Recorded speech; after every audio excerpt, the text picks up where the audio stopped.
Hello बच्चों, physics touch परिवार में आपका स्वागत है। हमारा चैप्टर चल रहा था क्लास 10th वालों का। चैप्टर नंबर 2 चल रहा था, नाम है जिसका the human eye and colourful world. मानव नेत्र तथा रंग बिरंगा संसार हम लोग पढ़ रहे थे, जिसमें से हम लोग आई के पार्ट पढ़ चुके थे, आई का यूज पढ़ चुके थे, उनके पार्ट का यूज पढ़ चुके थे। आज पढ़ेंगे हमारी आंखों में कौन कौन से दोष होते हैं, हमारी आंखों में कौन कौन सी बीमारियां होती हैं और उनका उपचार क्या क्या होता है, उन सब चीजों को पढ़ते हैं।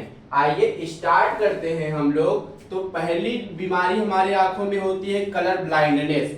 कौन सी बीमारी होती है? Colour blindness. तो कलर ब्लाइंडनेस क्या होती है बच्चा पार्टी? तो देखिए क्या होता है colour blindness. Some people do not possess some cones cells that respond to certain specific color due to genetic disorder. Some people do not possess some cones cells that respond to certain specific color. कुछ लोग होते हैं जो लोग क्या करते हैं कि ये लिखा गया है कि पोजेस सम कोन्स मतलब किनारे, जिनको किनारे सही से समझ नहीं आते, कलर जिनको समझ नहीं आता। और ये भी एक बात और लिखी है, that respond to certain specific colour. कोई एक स्पेसिफिक, कोई स्पेशल एक ऐसा कलर होता है जिसको पहचान नहीं पाते हैं कि ये लाल है, पीला है कि नीला है, उसमें वो उसको अच्छे तरीके से नहीं बता पाते कलर को। तो ये जो कलर ब्लाइंडनेस होता है, मेन बात ये किनारों को हम जिस व्यक्ति में कलर ब्लाइंडनेस होता है वो कोई कलर को नहीं पहचान पाता है, और कोन्स किनारे जिसमें होते हैं, जो कई सारी आकृतियां होती हैं जिसमें किनारे होते हैं, तो किनारों को भी ये लोग अच्छे से समझ नहीं पाते हैं। तो यही होता है कलर ब्लाइंडनेस। अगला हमारा दोष जो होता है, जो बीमारी होती है हमारे आंख में, वो है मायोपिया। मायोपिया कह लीजिए या फिर कहते हैं इसी को शॉर्ट साइटेडनेस। शॉर्ट साइटेडनेस निकट दृष्टि दोष। हिंदी वाले अगर जुड़े हों तो वो भी जान ले कि मायोपिया शॉर्ट साइटेडनेस क्या होती है। वो होता है निकट दृष्टि दोष। निकट दृष्टि दोष क्या होता है? It is a kind of defect in human eye due to which a person can see near object properly but can not see distant object clearly. तो ये जो शॉर्ट साइटेडनेस होता है बच्चों, ये ऐसी बीमारी है कि आदमी को क्या होता है, नियर की वस्तुएं यानी कि पास वाली वस्तुएं तो क्लियर तरीके से, अच्छे तरीके से देख पाता है, लेकिन वह दूर की वस्तुओं को क्लियर नहीं देख पाता है, साफ नहीं देख पाता है। ठीक है, तो यही है हमारा मायोपिया। मायोपिया बीमारी यही होता है, इंसान नजदीक की वस्तुओं को आसानी से देख सकता है और दूर की वस्तुओं से आसानी से देख नहीं पाता, उसको धुंधला दिखता है। ठीक, तो मायोपिया होता क्यों है ये बात जानते हैं। तो 2 पॉइंट है, लिखा है इट्स हैपन ड्यू टू, यह किसके कारण होता है? यह होता है excessive curvature of cornea. Cornea का कर्वेचर बढ़ जाता है हमारे। क्या होता है? कार्निया हमारे आंखों में होती है, जहां से प्रकाश अंदर जाता है, जहां पर हमारा इमेज बनता है किसी भी वस्तु का। जहां पर इमेज बनता है, हमने पढ़ाया था, इमेज जिस जगह पर बनती है वही होती है हमारी कार्निया। उसका कर्वेचर क्या होता है? कर्वेचर उसका एक्सेस बढ़ जाता है। और क्या होता है? Elongation of eye ball. Along मतलब फैल जाता है, एलोंगनेस ऑफ आई बॉल। हमारी आई बॉल जो होती है वो फैल जाती है, बढ़ जाती है। तो 2 बातें होती हैं मायोपिया में। ये कब कब हो जाएगा मनुष्य को? एक तो excessive curvature of cornea, cornea का कर्वेचर बढ़ जाना, और दूसरी बात एलोंगनेस ऑफ आई बॉल। और हमारी जो आई बॉल होती है वो लंबी हो जाती है, एलोंग हो जाती है। तो ये 2 बात होती है हमारे आंखों में। अगर हमारे कार्निया का कर्वेचर बढ़ जाए और आई बॉल जो है हमारी वो बढ़ जाए, तो हमारे आंखों में ये बीमारी आ जाती है। कौन सी? मायोपिया नाम की, निकट दृष्टि दोष, शॉर्ट साइटेडनेस। तो शॉर्ट साइटेडनेस हिंदी मीडियम वाले जानेंगे। शॉर्ट मतलब निकट, निकट दृष्टि दोष क्या होता है? निकट। जैसा कि इसमें शब्द आया है निकट, निकट शब्द आया तो निकट की वस्तुएं क्या होंगी? आपको क्लियर दिखाई देंगी, लेकिन दूर की वस्तुएं क्लियर नहीं दिखाई देंगी। तो यही बात है शॉर्ट साइटेडनेस की। It is a kind of defect in human eye due to which a person can see near object properly but cannot see distant object clearly. It's happened due to excessive curvature of cornea and elongation of eyeball. ये बीमारी अगर आपको समझ में आ गई कि अगर मनुष्य को पास की वस्तुएं क्लियर दिख रही हैं, दूर की वस्तुएं नहीं दिख रही हैं, तो जिस भी इंसान के आंखों में ये चीजें हो रही हैं, तो इस प्रकार की बीमारी होती है निकट दृष्टि दोष। अब इसके बाद हम लोग पढ़ते हैं लॉन्ग साइटेडनेस। अब देखिए लॉन्ग साइटेडनेस क्या होती है। दूर दृष्टि दोष। दूर दृष्टि दोष, दूर दृष्टि दोष को एक नाम और दिया गया है, क्या? Long sightedness. एक बीमारी और होती है, कौन सी? Long sightedness.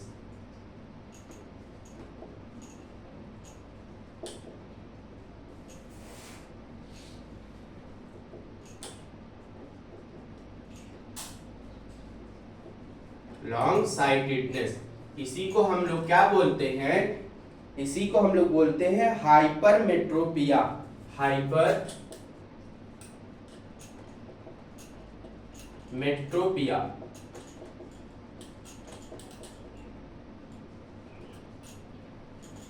ठीक, तो लॉन्ग साइटेडनेस क्या होती है, इसको लिखिए, फिर समझते हैं लॉन्ग साइटेडनेस दूर दृष्टि दोष क्या होता है। इसमें हम लोग लिखते हैं It is a kind of defect. It is a kind of defect. यह एक प्रकार की क्या होता है? दोष होता है। It is a kind of defect in human eye. In human eye. तो मनुष्य के आंख में एक प्रकार की ये क्या होती है? दोष होता है, बीमारी होती है, human eye. It is a kind of defect in human eye due to which a person can see, due to a person, due to a person can see distant object, can see distant object properly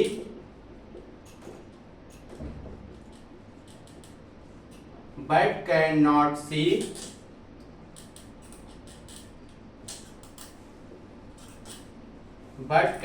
see near object clearly.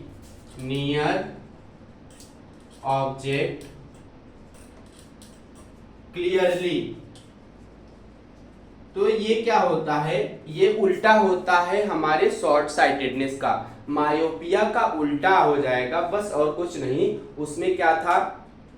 Short sightedness में हम लोगों को नजदीक की वस्तुएं properly अच्छे तरीके से दिखाई दे रही थी और दूर की वस्तुएं अच्छे तरीके से नहीं दिखाई दे रही थी। बस उसका उल्टा हम लोग कर देंगे हाइपरमेट्रोपिया में, यानी कि लॉन्ग साइटेडनेस में। इसमें क्या हो जाएगा? इसमें हो जाएगा कि हमको अब क्या होंगी? अब हमको दूर की वस्तुएं क्लियर दिखाई देने लगेंगी। अगर किसी भी इंसान के आंख में एक ऐसे दोष होता है जिससे वह इंसान दूर की वस्तुएं तो साफ साफ देख लेता है, लेकिन नजदीक की वस्तुओं को वह साफ नहीं देख पाता है, तो इस प्रकार का जो दोष होता है हमारे आंखों में, इस प्रकार की जो कह लीजिए कि एक प्रकार की बीमारी होती है हमारी आंखों में, वह बीमारी होती है लॉन्ग साइटेडनेस, हाइपरमेट्रोपिया। हाइपर का मतलब क्या होता है? बढ़ जाना। हाइपर मतलब दूर का, बढ़ जाना। तो हाइपरमेट्रोपिया यही होता है। लिखा गया है it is a kind of defect in human eye due to a person can see distant object properly but can not see near object clearly. तो इसका मतलब यही हुआ, आदमी को क्या दूर की वस्तुएं तो क्लियर दिखेंगी लेकिन पास की वस्तुएं क्लियर नहीं दिखाई देंगी। तो यही जो बीमारी होती है हमारे आंख में, ये कहलाती है दूर दृष्टि दोष, हाइपरमेट्रोपिया। और ये होता क्यों है? इसमें लिखिएगा it happens due to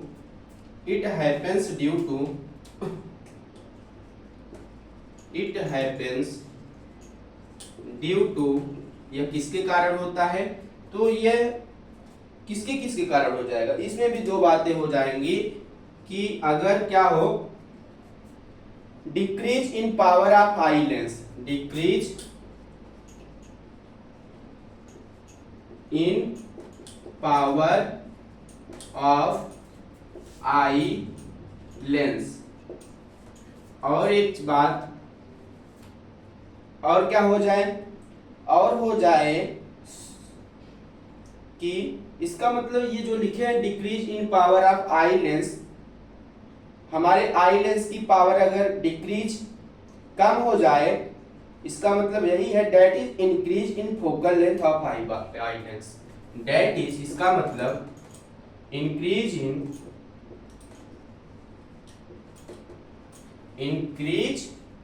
in focal length of eye lens, focal length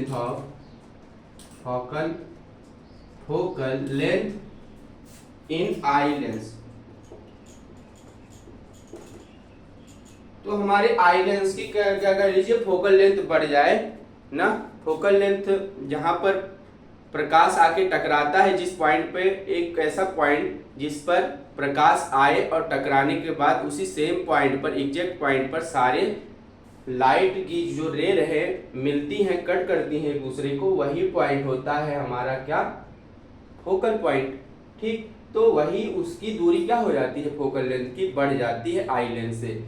प्रतिबिंब हमारा कार्निया के बनने के बजाय, कॉर्निया पे बनने के बजाय कार्निया से थोड़ी दूर पे बनने लगता है, उसके पीछे बनने लगता है।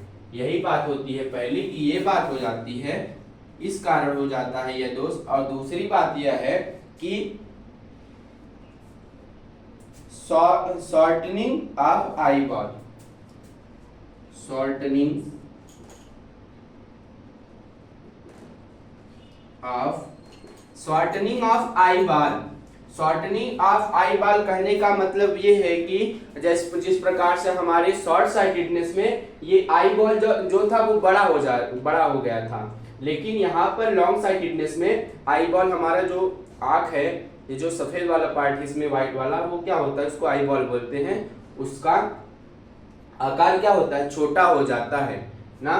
तो अगर छोटा हो गया तो जो हमारा इमेज बनता है वो कार्निया के पीछे बनने लगता है। यही बात, यही पहली बात लिखी कि decrease in power of eye lens, that is increase of focal length in eye lens. ठीक, तो शॉर्टनिंग ऑफ आई बॉल, हमारा आई बॉल जो होता है वो छोटा हो जाता है, इस कारण यह बीमारी, यह दोष हमारे आंखों में आ जाता है।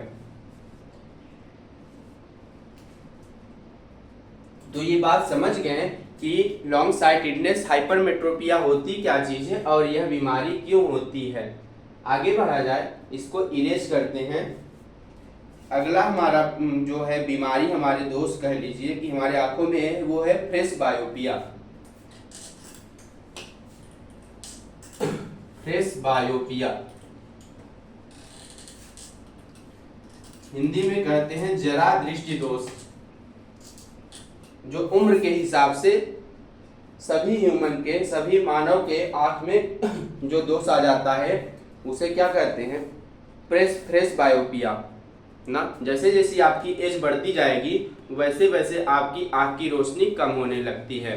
तो आप लोग देखते हैं जो हमारे दादा लोग हैं, दादी लोग हैं, उनकी एज हो गई है 60, 70, 80 साल के हो गए हैं, तो उनकी आंखों की रोशनी क्या होती है, कम होती है। कहते हैं कि मुझे कम दिखाई दे रहा है, तो सब लोग क्या करते हैं, चश्मा का यूज करते हैं। और चश्मे में क्या करते हैं, दोनों प्रकार के लेंस लगाए जाते हैं। कौन कौन से, कॉन्वेक्स और कॉनकेव, दोनों लेंस उनके चश्मे में यूज होता है।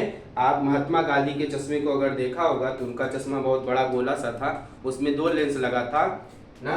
तो एक प्रकार ऐसे चश्मा होता है और चश्मे में ऐसे 2 लेंस लगे रहते हैं, एक कॉन्वेक्स एक कॉनकेव। कॉन्वेक्स क्या करता है, नजदीकी वस्तुओं को दिखाता है, कॉनकेव क्या करता है, दूर की वस्तुओं को दिखाता है। तो ये बीमारी इस प्रकार से दूर हो जाती है चश्मे में 2 लेंस लगाने से। प्रेसबायोपिया, इसको लिखते हैं कि प्रेसबायोपिया दोष हमारे आंखों में अगर हो जाए तो क्या बातें होती हैं ना। तो लिखिएगा प्रेसबायोपिया, जरा दृष्टि दोष। प्रेसबायोपिया, इसकी मीनिंग तो है प्रेस बायोपिया, लेकिन इसको पढ़ते हैं प्रेस बायोपिया करके। तो प्रेस बायोपिया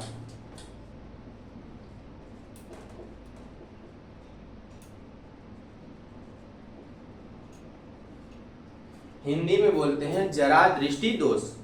लिखिएगा कि it is a kind of defect, यह भी एक प्रकार का दोष होता है इन ह्यूमन आई।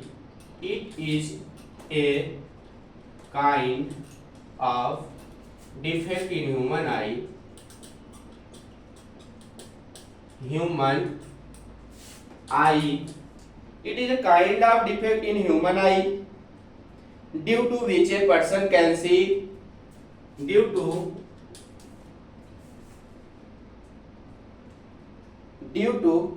या फिर इसी में आगे कंटिन्यू कर लीजिए कि defect in human eye which occurs due to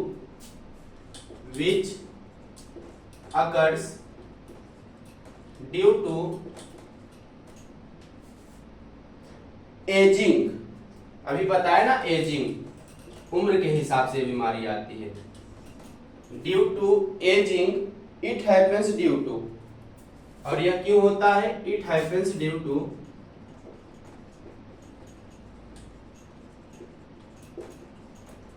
तो ये होता क्यों है? पहला तो कि decrease in flexibility of oil lens, decrease इन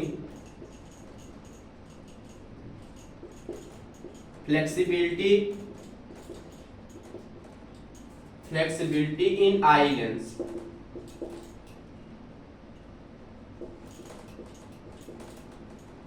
और दूसरा बात क्यों होता है यह? Gradual weakening of ciliary muscle, gradual weakening of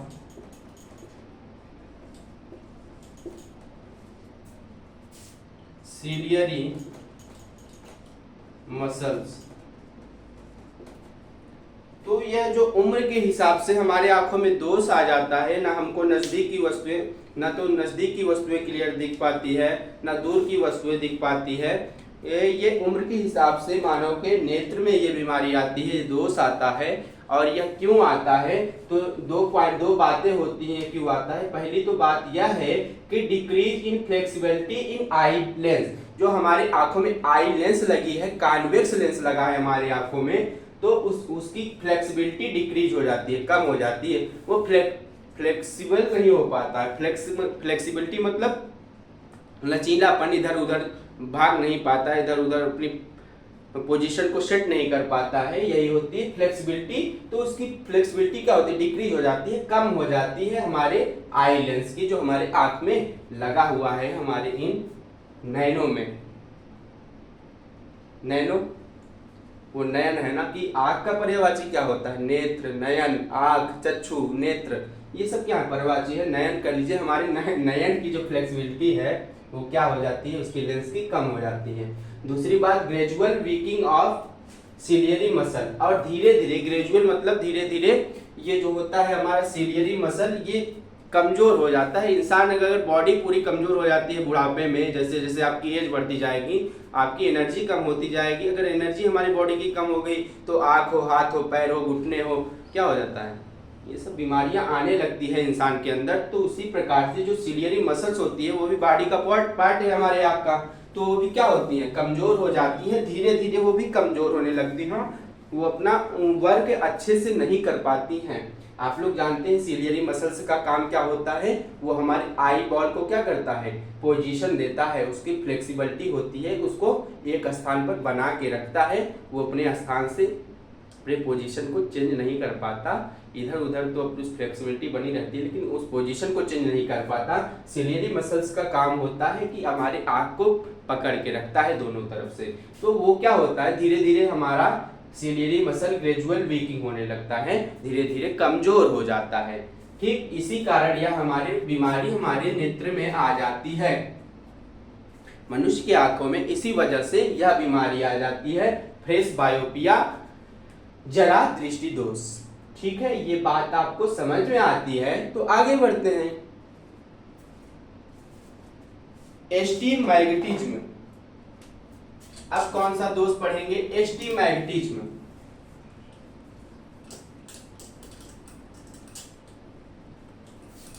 अबिंदुकता।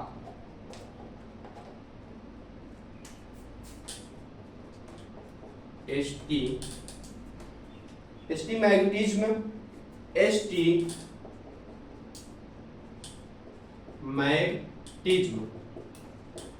इसको हिंदी में कहते हैं क्या? क्या कहा जाता है?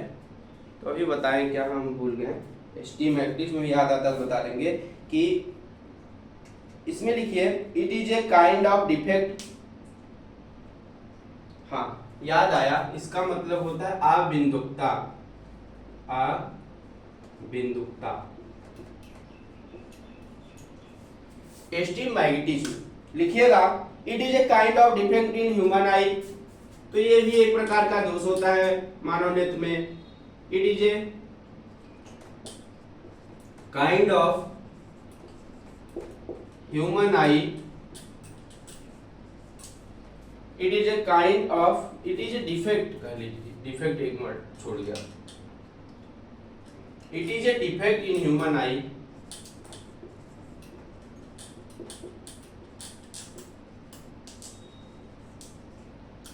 यह एक प्रकार का दोष होता है मानव नेत्र में, which occurs due to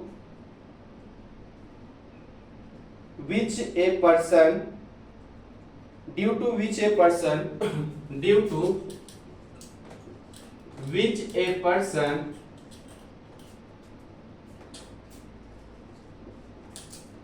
it is a defect in human eye due to which a क्या which a person cannot see focus, cannot see focus simultaneously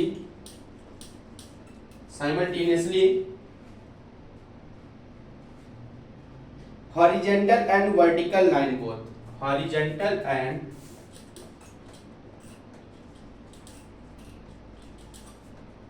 and vertical line both। तो यह जो दोष होता है हमारी आंखों में, तो मानव क्या कर जिस मानव के ये दोष रहता है आंख में, एस्टिमैटिज्म अबिंदुकता, तो लिखा गया it is a defect in human eye due to which a person can not see focus simultaneously horizontal and vertical lines both. अगर आपको बहुत सारी क्या हॉरिजॉन्टल या फिर वर्टिकल लाइन दे दी जाए, हॉरिजॉन्टल या फिर वर्टिकल लाइन उसके सामने फिगर बना दिया जाए, तो इसमें वो क्या, ये लाइनें उसको तिरछी दिखती हैं ना, ये सब लाइनें उसको टेढ़ी मेढ़ी दिखने लगेंगी। और इस पर जैसे वो फोकस करेगा, जैसे ही अपना ध्यान लगाएगा इस वर्टिकल और हॉरिजॉन्टल लाइन के ऊपर, अपनी आंखों को लेके जाएगा, उसको समझेगा कि इसका आकृति कैसे है इन लाइंस की, तो उसको ये जो लाइनें बनी हैं वर्टिकल और हॉरिजॉन्टल उसको तिरछी दिखाई देंगी, वो क्लियर इसको नहीं देख पाएगा। तो यही जो दोष होता है मानव नेत्र में, ये इस प्रकार का दोष कहलाता है एस्टिमैटिज्म अबिंदुकता।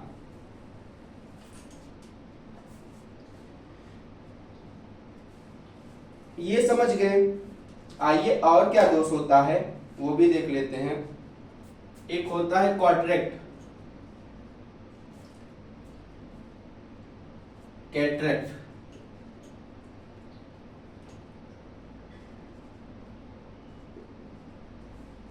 क्या कैटारेक्ट,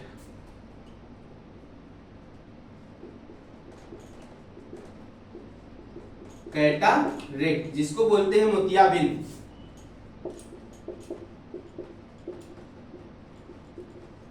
आप लोग सुने होंगे मोतियाबिंद का नाम, कैटरेक्ट। कैटरेक्ट भी एक प्रकार का बीमारी होता है हमारे नेत्र में, हमारे आंख में। क्या होता है कैटरेक्ट, क्या चीज होती है, कौन सी बीमारी होती है, इसके बारे में लिखिए। तो कैटरेक्ट होता है due to the membrane growth, due to the membrane growth, due to the membrane growth over eye lens, over eye lens the eye lens become the eye lens becomes hazy। Hazy का मतलब धुंधला हो जाता है एकदम। हैजी और APEC. OPEC, OPEC कहने का मतलब क्या है कि धुंधला, opaque. This leads to decrease और this leads to decrease, this lead to decrease और less of vision.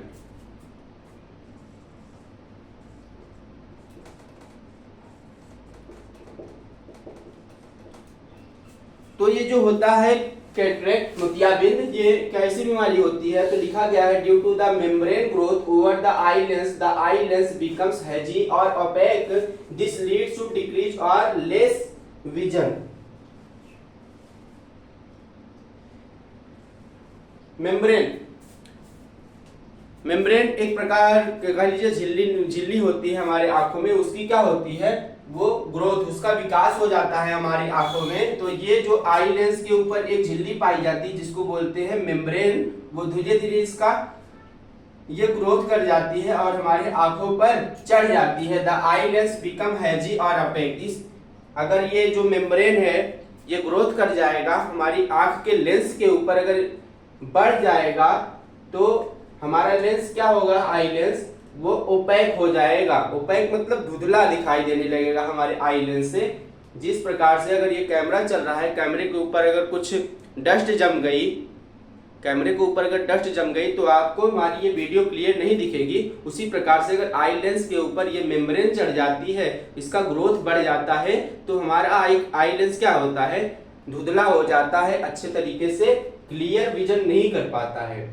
हैजी and opaque, this leads to decrease और लेस ऑफ विजन। इसी के कारण क्या होता है, हमारा जो विजन होता है, हमारी जो दृष्टि होती है, देखने की क्षमता होती है, वह कम हो जाती है। मोतियाबिंद कैटरेक्ट यही होता है।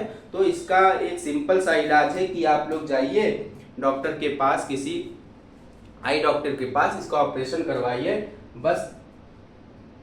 इसका और कोई उपचार नहीं है। कैटरेक्ट अगर मनुष्य की आंख में हो जाता है तो इसका क्या करवाना पड़ता है, ऑपरेशन करवाना पड़ता है, सर्जरी करवानी पड़ती है हमारे आंख में। आजकल तो नए नए टेक्निक्स आ गए हैं, नई नई टेक्निक्स, मशीन आ गई हैं हमारे आंख का ऑपरेशन करने के लिए। मोतियाबिंद हो या फिर ये कह लीजिए एस्टिग्मेटिज्म हो, चश्मे का पावर हटाना हो, जिसके आंख में चश्मे हैं तो वो सब हटवा सकते हैं। आजकल लेजर टेक्निक चली है ना, तो बहुत सारी टेक्निक्स आई हैं जिससे क्या होती है, 5 मिनट में आपके आंख का नंबर हट जाएगा, आपका मोतियाबिंद सही हो जाएगा। तो ये सब आप लोग, अगर जिसको ये बीमारी है तो वो ऑपरेशन करवाए, सर्जरी करवाए अपने आंख की, और मोतियाबिंद से छुटकारा पाए। Due to the membrane growth over the eye lens becomes hazy और opaque, this lead to decrease of less of vision. आपकी जो विजन होगी वो 6/6 हो जाएगी। आजकल तो ऐसी मशीनें आ गई हैं जो करते हमारी विजन को, अगर हमारे नेचर ने हमको दिया है, हमारी आंखें जो है 6/6 विजन की होती हैं, लेकिन आजकल जो सर्जिकल मशीनें आ गई हैं, लेजर्स आ गए हैं, अगर उससे आप ऑपरेशन करवाते हैं तो डॉक्टर क्या करते हैं, आपको हम 6/5 का विजन दे देंगे, 6/4 का विजन दे देंगे। उससे भी तेज, जितना कि प्राकृतिक जो भगवान ने हमारी आंखें दी हैं, उससे भी ज्यादा क्या कह लीजिए आप क्लियर देख सकते हैं। आजकल की ऐसी टेक्नोलॉजी आ गई है तो आपका विजन बढ़ जाएगा। ठीक है, तो आप लोग घबराइए नहीं, ये सब बीमारियां दूर हो सकती हैं। तो ये थी बच्चों हमारी क्या, आंख में बीमारियों के प्रकार और क्यों होती है बीमारी ना, ये जान गए हम लोग। अब आगे चलते हैं, और क्या है हमारे इस चैप्टर में। अब पढ़ेंगे हम लोग प्रिज्म के बारे में और लाइट के टाइप्स के बारे में। प्रिज्म पढ़ेंगे, अब क्या पढ़ेंगे, प्रिज्म क्या होता है, प्रिज्म से प्रकाश गुजरता है तो कैसे डिवाइड होता है कलर्स में, और उसके बाद रेनबो कैसे बनता है, इंद्रधनुष जो आकाश में बनता है वो कैसे बनता है, लाइट होती है, लाइट कितने टाइप्स की होती है, मोनोक्रोमेटिक लाइट, और क्या क्या एक होता है मोनोक्रोमेटिक लाइट, पॉलीक्रोमेटिक लाइट, ये सब लाइट पढ़ते हैं। आइए शुरू करते हैं कि प्रिज्म क्या होता है। तो बच्चों आज यहाँ तक हमारा आज का टॉपिक यहीं तक रहेगा कि हमारे आंख में कितने दोष होते हैं, क्यों होते हैं वो दोष, क्यों ये बीमारी आती है, निकट दृष्टि दोष क्या होता है, दूर दृष्टि दोष क्या होता है, जरा दृष्टि दोष क्या होता है, कलर ब्लाइंडनेस वर्णांधता क्या होती है, और अबिंदुकता एस्टिमैग्नेटिज्म क्या होता है, long sightedness, short sightedness, hypermetropia, myopia, ये सब चीजें हम लोग पढ़ लिए हैं। इसको आप लोग कंफर्म एकदम याद कर लीजिएगा, अच्छे से समझ लीजिएगा ये जो बीमारी होती है हमारी आंखों में। और हम लोग आगे पढ़ेंगे प्रिज्म। ये वीडियो लंबा हो जाएगा क्योंकि वीडियो लंबा हो जाता है तो बोरिंग लगता है। आज के लिए बस इतना ही, मिलता हूँ आपसे नेक्स्ट वीडियो में। वहां हम अपना ये चैप्टर आगे कंटिन्यू कर रहे होंगे, जिसमें हम लोग नेक्स्ट वीडियो में पढ़ेंगे क्या, तो पढ़ेंगे प्रिज्म के बारे में, रेनबो फॉर्मेशन के बारे में, monochromatic light, dichromatic light, polychromatic light, इन सब लाइट के बारे में पढ़ेंगे। तब तक के लिए आप लोग पढ़ते रहिए। जय हिंद।